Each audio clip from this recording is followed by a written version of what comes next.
Bonjour, en effet, c'est en Louisiane que nous nous retrouvons ce matin. La Nouvelle-Orléans célèbre ses 300 ans.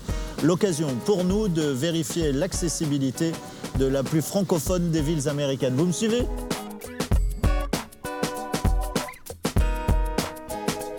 Le tourisme est de loin la plus grande industrie ici à la Nouvelle-Orléans. C'est le plus grand employeur. C'est notre économie, notre travail, mais plus que ça, c'est une passion.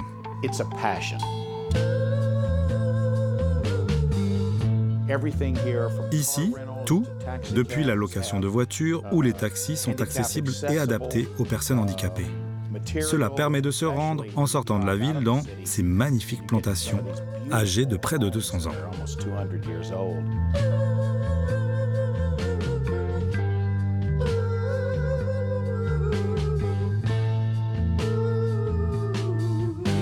Le bayou est un endroit où la vie sauvage est incroyable. C'est là que les Acadiens français, venus du Canada il y a bien longtemps, ont choisi de s'installer et de s'établir.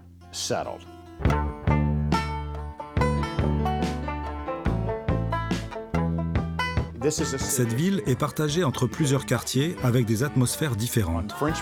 Par exemple, si vous allez au Faubourg Marigny sur la rue Française, qui est aussi connu que Bourbon Street, vous trouverez la plupart des clubs de jazz les uns à côté des autres.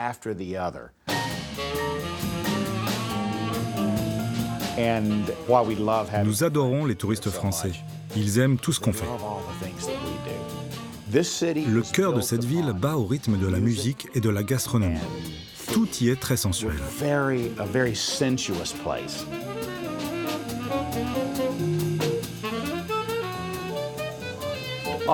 Tous ces plats font partie de la tradition culinaire de Louisiane.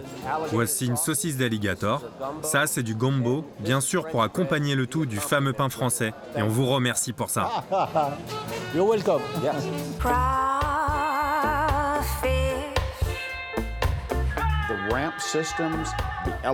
Il y a partout des rampes ou des ascenseurs. Tout est parfaitement accessible pour tous. Et notre chance, c'est qu'ici, il n'y a pas de collines. La ville est toute plate. Du coup, tout est très facile.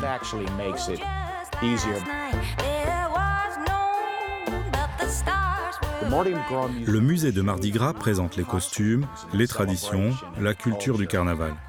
Il faut savoir qu'ici, à la Nouvelle-Orléans, on fête plus qu'ailleurs dans le monde Mardi Gras.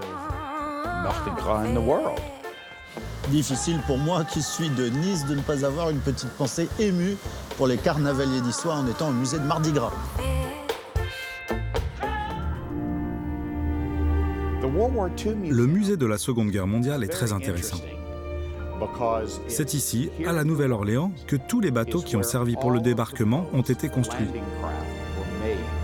Ce qui a créé un lien très fort avec la France. Nous avons contribué à sa libération. Nous avons de vrais liens d'amitié.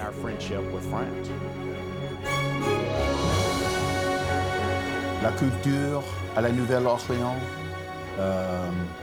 est née dans la rue. Nous sommes plus authentiques que les autres cités aux États-Unis. Voilà, ainsi s'achève notre court, très court, trop court séjour en Louisiane. Il y a encore beaucoup d'activités et de choses à voir, toujours accessibles. Je n'ai plus qu'à vous souhaiter une très bonne journée. À bientôt.